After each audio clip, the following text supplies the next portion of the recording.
नमस्कार दोस्तों, स्वागत है आपका हमारे YouTube channel learn with masters में। मैं आपका होस्ट एंड दोस्त कमल लेकर आ गया हूं आपके लिए एक और न्यू वीडियो। जैसा कि आपको मालूम है, मैं आपको फेयर्स एंड फेस्टिवल करा रहा हूं पूरे हिमाचल के, ठीक है। तो उसी की सीरीज में आज मैं लेकर आ गया हूं आपके लिए कुल्लू डिस्ट्रिक्ट। कौन सी डिस्ट्रिक्ट? कुल्लू डिस्ट्रिक्ट। आइए चलिए बढ़ते हैं कुल्लू डिस्ट्रिक्ट की तरफ। इसमें देखिए हमारे पास कौन कौन से मेले होते हैं। एक कुल्लू दशहरा। क्या होता है? कुल्लू दशहरा, जो यहाँ का बहुत फेमस इंटरनेशनल फेयर है, ठीक है। फिर पीपल यात्रा, वसंतोत्सव। इस पीपल यात्रा होती है जो, उसी को क्या कहते हैं? वसंत उत्सव भी कहते हैं। फिर भुंडा, बहुत ही इंपॉर्टेंट है। भुंडा पेपर में कई बार पूछा जा चुका है, कितने साल बाद मनाते हैं, सब कुछ पूछा जा चुका है। शमशी विरशु, बिरशु मेला। क्या? बिरशु मेला भी बहुत इंपॉर्टेंट है। फिर भुंतर मेला, फिर घटासनी मेला, फिर ढूंगरी मेला, फिर भदोली मेला और काहिका मेला। और ये बहुत इंटरेस्टिंग है काहिका मेला।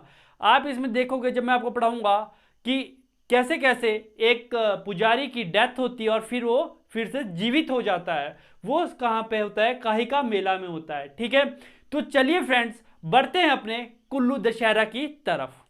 तो फ्रेंड्स, पढ़ते हैं कुल्लू दशहरा। देखिए कुल्लू दशहरा, देखो कितने दिन का फेस्टिवल होता है? लॉन्ग, वीक लॉन्ग फेस्टिवल, एक हफ्ते का फेस्टिवल होता है। कहाँ मनाया जाता है? ढालपुर मैदान में।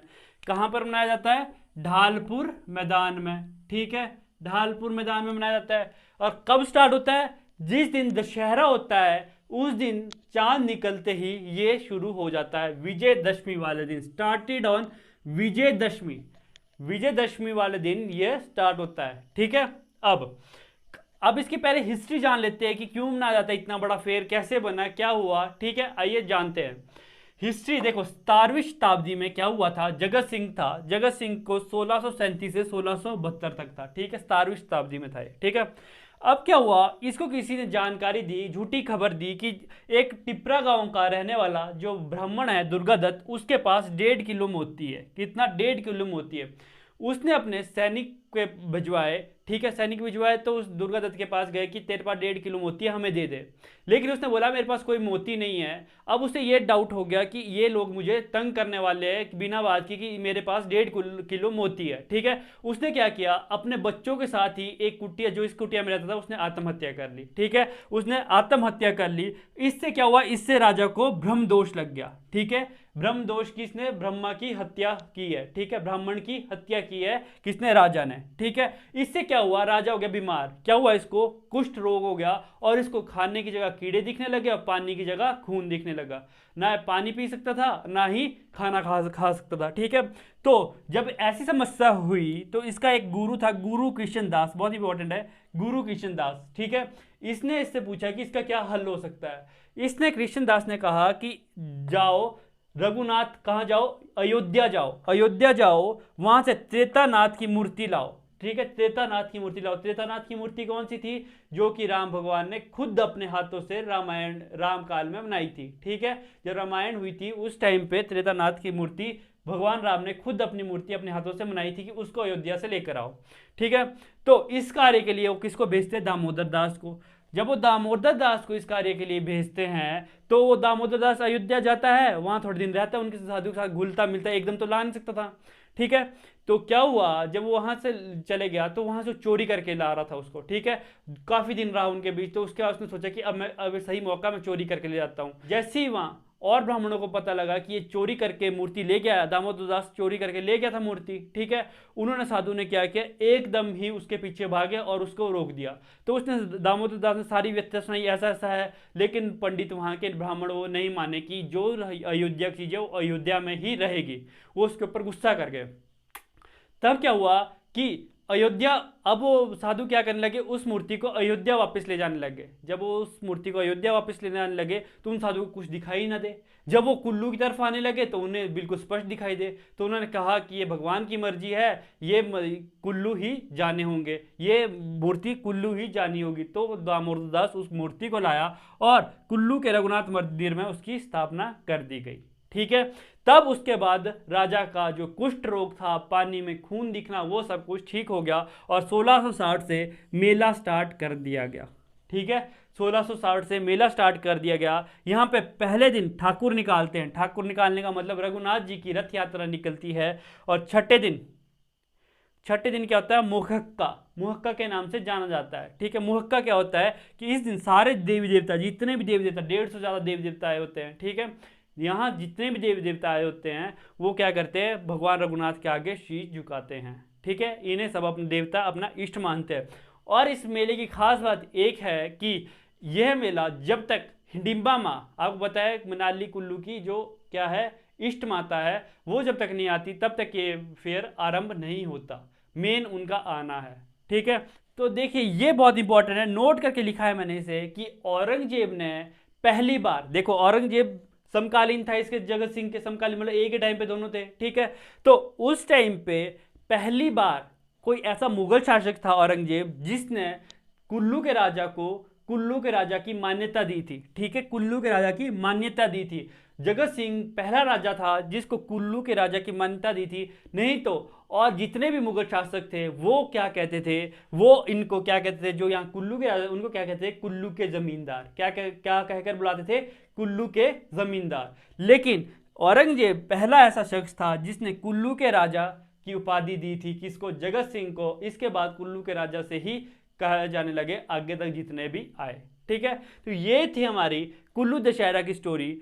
अब बढ़ते हैं आगे अपने नेक्स्ट फेयर की तरफ। नेक्स्ट बढ़ते हैं फ्रेंड आगे, किसके ऊपर, पीपल जातर और वसंत उत्सव। किसके ऊपर, पीपल जातर और वसंत उत्सव। फ्रेंड्स अगर कोई हिंदी में थोड़ी सी गलती होगी तो देख लेना, थोड़ा हाथ टाइट है मेरा हिंदी में ना, इसलिए। तो अब क्या है, देखो इसको किसी और नाम से भी जाना जाता है। इस उत्सव को किस नाम से, राय रिजाज। किसके नाम से, राय रिजाज, राय जी रिजाज। ठीक है, अब मैं बताऊंगा क्यों कहा जाता है। पहले देखो, पहले क्या होता था ना, जब राजा होते थे तो राजा के टाइम में क्या होता था कि दूर दूर तक, आपको पता है कि बहुत ज़्यादा दूर तक उनकी टेरिटरी फैली होती थी। तो क्या होता था कि ठंड के टाइम वो कहीं जा नहीं पाते, लोगों की समस्या सुन नहीं पाते थे। ठीक है, क्यों, क्योंकि अब एक यहाँ गांव है तो एक 10 किलोमीटर बाद है, एक 20 किलोमीटर बाद है, और घने जंगल है बीच में। ठीक है, तो उस वजह से क्या किया राजाओं ने, एक फैसला लिया था उस टाइम। राजा ने क्या करते थे, रायरी जांच, एक रायरी जांच करके एक मेला भी पिपल जात्रा के नाम से एक मेला चला दिया। ठीक है, इसमें क्या होता था कि ढालपुर मैदान में, कहां पे, ढालपुर मैदान में राजा क्या करता था कि पीपल के पेड़ के नीचे बैठकर, पीपल के, देखो पीपल जात्रा नाम, अब आपको यहां से पता लग गया क्या होता था, पीपल के पेड़ के नीचे बैठता था। ठीक है, कहां, पीपल के पेड़ के नीचे बैठकर राजा लोगों की समस्या सुनते थे। ठीक है, राजा क्या करते थे, लोगों की समस्या सुनते थे, तथा लोग क्या खुशी में नृत्य दिखाते थे, बहुत कुछ। 16 देवता उस टाइम क्या करते थे, 16 देवता भी आते थे कि राजा आए हैं और हमारी समस्या सुन रहे हैं, इसलिए उन्होंने बहुत बड़ा महोत्सव बनता था। और 16 देवता आए हैं, और इनमें मेन कौन होता था, बिजली महादेव। कौन होते हैं, बिजली महादेव। ठीक है, इस कौन सी यात्रा बोलते हैं, पीपल यात्रा और वसंत उत्सव। अब इसका नाम वसंत उत्सव क्यों पड़ा। ठीक है, अब देखो जैसा आज का टाइम है, अब राजा तो रहे नहीं। ठीक है, कि पीपल के पेड़ के नीचे समस्या सुनेंगे और वो करेंगे, अब तो सब कुछ सरकार करती है। ठीक है, तो अब क्या होता है यहाँ पे कि 1976 में ऐसा हुआ कि ये ना बिल्कुल डाउन हो गया था मेला, ये होता ही था। क्यों, क्योंकि जब राजा ही रहेंगे तो क्या प्रजा, क्या नृत्य, क्या कुछ। ठीक है, तो उस टाइम क्या किया, 1976 में Himachal academy of art culture and language ने क्या किया, सुनते रहना, इसका नाम बदल दिया वसंत उत्सव है, ताकि हम अपनी ट्रेडिशन तो ना खोए। ठीक है, ताकि हम ट्रेडिशन को ना भूले अपने। ठीक है, क्योंकि हम ट्रेडिशन भूल जाएंगे कि ऐसा सा भी होता था कुछ। ठीक है, तो वसंत उत्सव मनाना शुरू कर दिया। और कब होता है ये, 28 से 30 अप्रैल, और फिक्स डेट है इसकी। ठीक है, 28 से 30 अप्रैल कहाँ होता है, ढालपुर मैदान। इसी का नाम क्या दे दिया, वसंत उत्सव। अब इसे लोग वसंत उत्सव और पीपल यात्रा के नाम से दोनों से जानते हैं। ठीक है, इसका राय जांच क्यों होता है, देखो राय का मतलब क्या होता है, राजा की जांच। क्या, राजा किसकी जांच करते थे, कि हाँ जी लोगों की समस्या सुनते थे, इसलिए इसका नाम रायरी जांच था। ठीक है, आया समझ आपको पीपल जात्रा का, ये बहुत इंपॉर्टेंट है पीपल जात्रा भी। ठीक है, इसको क्या है, वसंत उत्सव नाम इसका चेंज कर दिया गया है। अब बढ़ते हैं अगले फेयर की तरफ। तो चलिए ये फ्रेंड्स बढ़ते हैं आगे, बुंडा उत्सव और परशुराम। मैंने परशुराम क्यों लिखा है, क्योंकि बुंडा उत्सव है परशुराम से ही रिलेटेड। किससे रिलेटेड है, परशुराम से ही। आपको पता है इनकी माता रेणुका थी। ठीक है, रेणुका माता का इन्होंने क्या वध किया था अपने पिताजी के कहने पर। ठीक है, उसके बाद इनको पश्चाताप हुआ, इन्होंने बहुत कुछ किया। ठीक है, तो उसके बाद क्या हुआ आपको पता है, ये एक घुमंतु टाइप के ऋषि थे, ठीक है, घूमते रहते थे और इन्होंने देखो सूरज का मंदिर, सूर्य मंदिर, नीरथ, ये भी इन्होंने बनाया था। यहाँ पे नीरमंड में माँ अंबिका का मंदिर, ये याद रखिएगा, माँ अंबिका का मंदिर भी इन्होंने ही बनाया था। किसका? माँ अंबिका का मंदिर। वहां पे परशुराम का मंदिर भी है, ठीक है, कहाँ पे? नीरमंड में। नीरमंड में क्या होता है कि 12 वर्ष बाद क्या मनाया जाता है? बुंडा उत्सव मनाया जाता है। हर 12 वर्ष बाद बुंडा उत्सव मनाया जाता है। लेकिन पहले इसकी थोड़ी हिस्ट्री जान लेते हैं। क्या हुआ था कि जो हमारे परशुराम थे वो क्या करते थे? नरमेघ यज्ञ। नरमेघ यज्ञ मतलब क्या होते थे? नरमुंडों की आहुतियां दी जाती थी। यहाँ क्या करते थे? जो आदमी के सिर होते थे उसकी आहुतियां देते थे, ठीक है। यहीं से पड़ा था, इसका नाम क्या पड़ा था? भुंडा, ठीक है। यहीं से हमारा शुरुआत हुई थी भुंडा की, ठीक। तो नरमुंडों की आहुतियां दी जाती थी, तो नरमुंडों से ही नाम क्या पड़ा? नीरमंड। क्या पड़ा? नीरमंड। तभी से ही नरबलि की प्रथा थी, ठीक है। किसकी प्रथा थी? नरबलि की प्रथा थी। और अब आप बोल रहे हो कि आप नरबली कहाँ पहुंच गए, बुंडा क्या? एक्चुअली क्या होता है फ्रेंड्स, आज से 20 साल पहले तक क्या होता है कि इसमें भी नर की बलि ही दी जाती थी। एक आदमी, स्पेशल नाम आदमी होता था, ठीक है, उसको क्या कहते हैं? बेड़ा भी कहते हैं, ज्याड़ी, जेड़ी, तीनों, ये तीनों नाम कहते हैं, ठीक है। बेड़ा, ज्याड़ी, जेड़ी, इन तीनों नाम से उसको पुकारा था। एक स्पेशल एक परिवार होता था, उसी परिवार से 12 साल बाद क्या होता था कि नर की बलि दी जाती थी, ठीक है। क्या करते हैं? रस्सी बनाते थे, एक रस्सी में उसको एक रस्सी में बिठाते थे और रस्सी काट देते थे। अगर वो बच गया तब भी ठीक है, नहीं बचा तब भी ठीक है उसको, लेकिन देवता के समान मानते थे उसको कि ये देवता है, कि हम ये मरने जा रहा है, आहुति देने जा रहा है, तो ये क्या है? एक देवता है, ठीक है। और इतना सोना, धन सोना, इतना करोड़ों का सोना उसको दे देते उसके परिवार वालों को, अगर वो मर भी जाए तब भी उसका 4-5 पीढ़ियां बैठ के खाए, ठीक है। लेकिन इसमें क्या है? नर बलि दी जाती थी। लेकिन अब सरकार ने क्या कर दिया है, अगर नर बलि देनी ही है तो उन्होंने क्या किया, सरकार ने पहले होता था कि एक ऊंचाई वाले क्षेत्र से नीचे वाले क्षेत्र को रस्सी लगा देते थे, उससे रस्सी काट देते थे, फिर उसको नीचे की तरफ फेंकते थे, ठीक है। अब क्या कर दिया सरकार ने, नीचे क्या लगा दिए? अब नीचे एक जाले टाइप बिछा दिए हैं, ठीक है, ताकि वो लोग गिरे ना। क्यों? क्योंकि राइट टू लाइफ, यहां क्या आता है हमारे पास? राइट टू लाइफ वाला आर्टिकल आता है कि सबको जीने का अधिकार है। और ये कमेंट सेक्शन में बताइएगा कि राइट टू लाइफ हमारे कॉन्स्टिट्यूशन में कौन से आर्टिकल में है, ठीक है, कौन से आर्टिकल में है, और ABCD जो भी है वो मुझे बताइएगा, ठीक है। ये आपको बताना है राइट टू लाइफ का, ठीक। अब नीरमंड में एक और चीज की जाती है, नीरमंड में ही बूढ़ी दिवाली मनाई जाती है, बहुत फेमस, और पेपर में 1000 बार पूछा जा चुका है क्वेश्चन कि कहाँ पे बूढ़ी दिवाली फेमस है, वो है नीरमंड की। कितने साल बाद ये होता है? भुंडा होता है 12 साल बाद। ये बहुत क्वेश्चन में आ चुका है। कहाँ होता है? नीरमंड में। बूढ़ी दिवाली कहाँ है? नीरमंड में मनाई जाती है, ठीक है। कब मनाई जाती है? ये 1 महीने बाद मनाई जाती है दिवाली के, ऐसा हम बोलते हैं, लेकिन नहीं, ये मनाई जाती है मार्गशीर्ष की अमावस्या को। कब? मार्गशीर्ष की अमावस्या को। मार्गशीर्ष क्या हुआ? अब देखो, नवंबर से दिसंबर आपका क्या, इसके बीच में क्या है? मार्गशीर्ष है। इसकी जो अमावस्या होगी उस दिन क्या मनाई जाएगी? आपकी बूढ़ी दिवाली मनाई जाएगी, याद रखना। और इसी दिन को लोग क्या बोलते हैं कि आज से ही, जिस दिन से ये मनाते हैं बूढ़ी दिवाली, उस दिन से क्या कहते हैं कि महाभारत का युद्ध था। किसका? महाभारत का युद्ध था, वो इसी दिन स्टार्ट हुआ था। याद रखना क्या कह रहा हूं, महाभारत का युद्ध इसी दिन स्टार्ट हुआ था, बुंडा उत्सव और परशुराम। अब फ्रेंड्स आगे बढ़ते हैं, शमशी विषु और बुनतर मेला। अब क्योंकि छोटे छोटे मेले हैं, एक ढुंगरी मेला थोड़ा सा मैं बताऊंगा आपको, वो थोड़ा इंपॉर्टेंट है, और एक है हमारे पास कही का, उसके बारे में थोड़ी स्टोरी बताऊंगा, ठीक है। अब मैं ज़्यादा स्टोरी में नहीं पढ़ाऊंगा, क्योंकि आप लोग बोलते हो फिर कि सर आप स्टोरी बताते रहते हो, उसमें कोई वो नहीं है, कोई फैक्ट्स नहीं है। लेकिन मैं आपकी नॉलेज के लिए बताता हूँ कि क्यों मेला, कि कौन सा मेला किस लिए मनाया जाता है, लेकिन अब मैं स्टोरी ज़्यादा नहीं बताऊंगा, ठीक है। शमशी विषु मेला, इसकी बहुत बड़ी स्टोरी है, लेकिन इसको ऐसे सिंपल सुनो। क्या हुआ कि शमशी विषु, आपको मैंने एक चीज़ बताया था कि 1 अप्रैल को, 13 अप्रैल को ये मनाया जाता है बैसाखी वाले दिन। कब? जो पहला बैसाख का दिन होता है, ठीक है, पहला बैसाख का दिन होता है, उस दिन ये मनाया जाता है, ठीक है। आपको मैंने किन्नौर के बारे में बताया था, किन्नौर का क्या मनाया जाता है? दखरैन। देखो, किन्नौर को पहली बैसाखी क्या बोलते हो? दखरैन, ठीक है। और लाहौल वाले क्या बोलते हैं? ये आपको कमेंट सेक्शन में बताना है, ये भी मैं आपको बता चुका हूं, ठीक है। अब ये कब मनाया जाता है? 13 अप्रैल को, बैसाखी वाले दिन। कहां से? अब देखो, बिरशु तो पूरे कुल्लू में मनाया जाता है, याद रखना, बिरशु पूरे कुल्लू में मनाया जाता है, लेकिन एक शमशी बिरशु है, एक शमशी बिरशु है, शमशी बिरशु स्पेशल एक विलेज खोखन में मनाया जाता है। कहाँ? खोखन में मनाया जाता है। ठीक है, इस दिन क्या करते हैं, गॉड गॉडेस की वर्शिप करते हैं। ठीक है, अब देखो क्या होता है कि ये क्या करते हैं, माता को मंदिर से बाहर निकालते हैं। जब माता को मंदिर से बाहर निकालेंगे तो उनको एक स्पेशल टाइप का जौ से बना हुआ, एक जौ से बना हुआ स्पेशल डिश होती है, ठीक है, येलो कलर की, वो माता को चढ़ाते हैं। ठीक है, फिर माता को पूरे गांव में घुमाएंगे। ठीक है, माता को पूरे गांव में घुमाएंगे कि ताकि माता इनकी रक्षा करे। ठीक है, और इस दिन क्या होता है, ये माता इनको क्या बताती है, फ्यूचर के बारे में बताती है कि आपका ये साल कैसा रहने वाला है पूरे गांव वालों का। ठीक है, ये पूरा फ्यूचर बताती है। और शाम को क्या करते हैं, माता को फिर से मंदिर में ले जाते हैं। ठीक है, पहले बाहर निकालते फिर अंदर ले जाते हैं। ये है शमशी बिरशु मेला। फिर एक बुनतर मेला। बुनतर मेला को देखो एक और चीज नाम से पुकारा जाता है, ये पेपर में आ सकता है, ताहुली खाना। किस नाम से? ताहुली खाना के नाम से। ठीक है, और कब होता है? फर्स्ट अषाढ़। अषाढ़ कब होता है? जून से जुलाई के बीच होता है। कितने दिनों के लिए? For 3 days. कब होता है?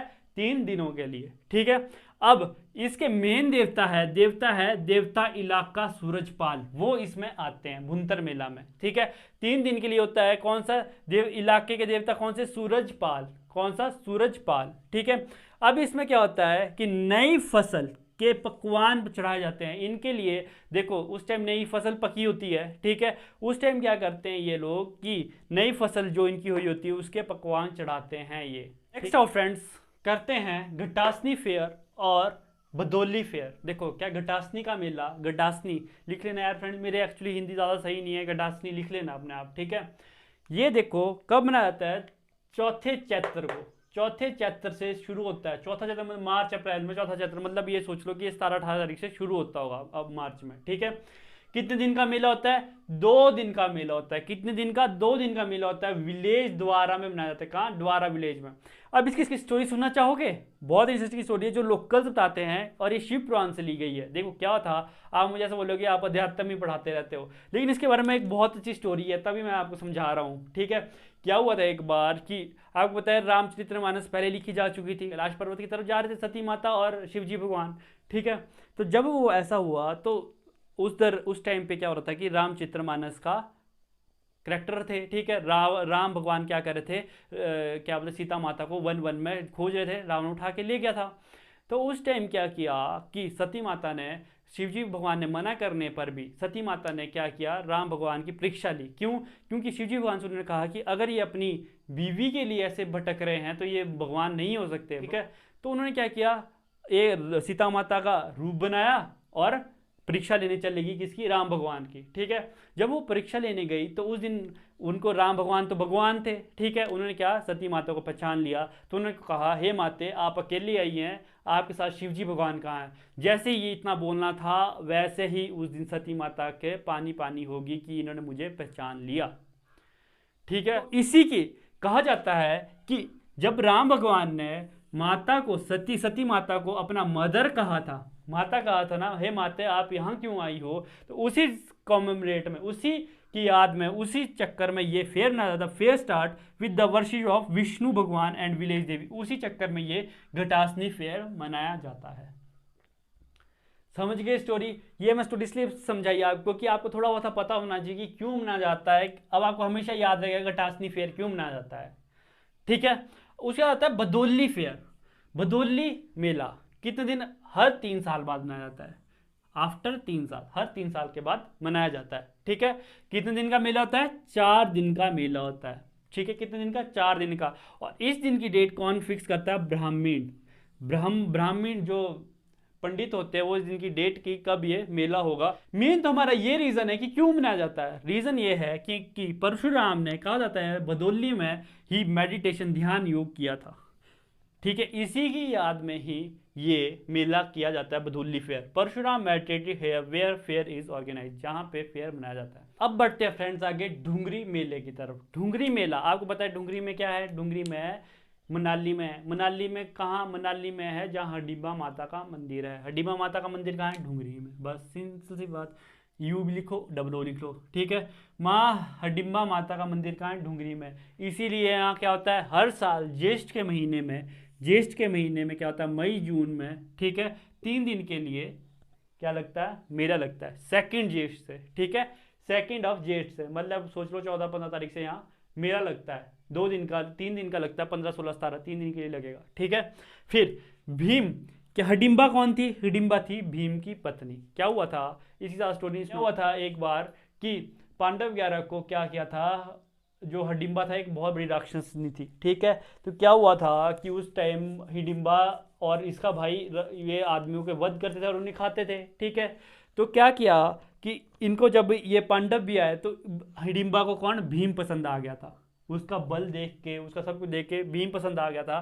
तो इसने अपने भाई को मना की थी कि इसको नहीं मारे और मैं इसे पसंद करती हूँ। उसके बाद इन दोनों ने आपस में शादी की थी और इनका पुत्र घटोत्कच हुआ था, महाभारत फॉट, ठीक है। और ये हिडिंबा माता क्या है? कुल्लू मनाली वालों की, मनाली वालों क्या है? ये कुल देवी है, ठीक है।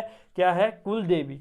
तब से ही क्या मनाया जाता है? डुंगरी फेयर आता है फ्रेंड्स, कहीं का मेला। ये मेरे को बहुत इंपॉर्टेंट मेला लगा, इंपॉर्टेंट भी नहीं बोल सकते, इंटरेस्टिंग मेला। मैंने यूट्यूब पे इसके बारे में सर्च किया कि है क्या, तो इसमें मुझे क्या क्या दिखना को मिला। पहले तो आप समझ लीजिए ये क्या, एक प्रायश्चित यज्ञ है, प्रायश्चित करने के लिए यज्ञ है, ठीक है। और जो इसमें पृष्ठ होता है, जो मेन आदमी होता है, उसके नौर कहा जाता है, नौर, ठीक है। जैसे उसमें बुंडा में बेड़ा कहा जाता है ना जिसको फेंकते हैं, इसमें भी नौर नौड़ कहा जाता है, ठीक है। इसको क्या कहा जाता है? ये प्रिस्ट होता है, मतलब पुजारी होता है, बोले ये जो नौर होता है, नौर, ठीक है। इसमें क्या होता है कि पहले नौर डेड होता है, पहले नौर को मृत्यु हो जाती है, फिर भगवान की शक्तियों से वो जिंदा हो जाता है। क्या होता है कि समझिएगा, बोलते हैं कि जैसे देवी देवता सारे इकट्ठे जैसे हो जाते हैं और क्या करते हैं, फिर जो एक आदमी होता है वो त्रिशूल हवा में फेंकता है। जैसे त्रिशूल हवा में फेंकता है, जो वहाँ आदमी होता है ना, ये नॉर्ड होता है, नॉर्ड, ये क्या होता है? ये मर जाता है, ठीक है, मर जाता है। और इसको, और जो दूसरे आदमी होते हैं ना, वो भी इसको चेक करते हैं, सुइया चुबाते हैं, बहुत कुछ करते हैं कि कहीं जिंदा तो नहीं है, कहीं ऐसा तो नहीं है सच में ये नहीं जिंदा, भगवान हमारे को ऐसा बोल रहे हो। और इसको चेक करते हो और ये डेड होता है आदमी, बिल्कुल ठीक। और इनकी पत्नियों को क्या बना दिया जाता है? विडो बना दिया जाता है। फिर इनकी अर्थी को क्या किया जाता है ना, अर्थी को पूरे जैसे गांव में घुमाया जाता है। फिर वहाँ क्या किया जाता है? एक मंदिर है जो इनका देवता का मंदिर होता है, उसके 3 चक्कर लगाए जाते हैं। और तीसरे चक्कर में क्या होता है? नौड़ खड़ा उठता है, जिंदा हो जाता है, ठीक है। और इससे क्या होता है? इन लोगों की आस्था बढ़ती है भगवान के ऊपर कि भगवान ने पहले मारा फिर जिंदा किया। और बाय चांस, एक जनश्रुति है, बाय चांस अगर नहीं जिंदा हो तो जितना का जितना सारा का सारा क्या होगा? देवता का सोना चांदी होगा, वो उस विडो को दे दिया जाएगा अगर बाय चांस ना खड़ा हो, ठीक है। और जो देवव्रत है उसे जला दिया जाएगा। ये एक जनश्रुति है, ठीक है। इसलिए ये बहुत ही मुझे एक इंटरेस्टिंग सा मेला लगा कि इसमें पहले आदमी मर जाता है, फिर भगवान की पावर से वो जिंदा हो जाता है, ठीक है। आई थिंक आपको ये वीडियो अच्छी लगी होगी। अगर आपको ये वीडियो अच्छी लगी है तो लाइक शेयर एंड सब्सक्राइब करना ना भूलिएगा। तो मिलते हैं आपसे नेक्स्ट वीडियो में, तब तक के लिए जय हिंद, जय भारत।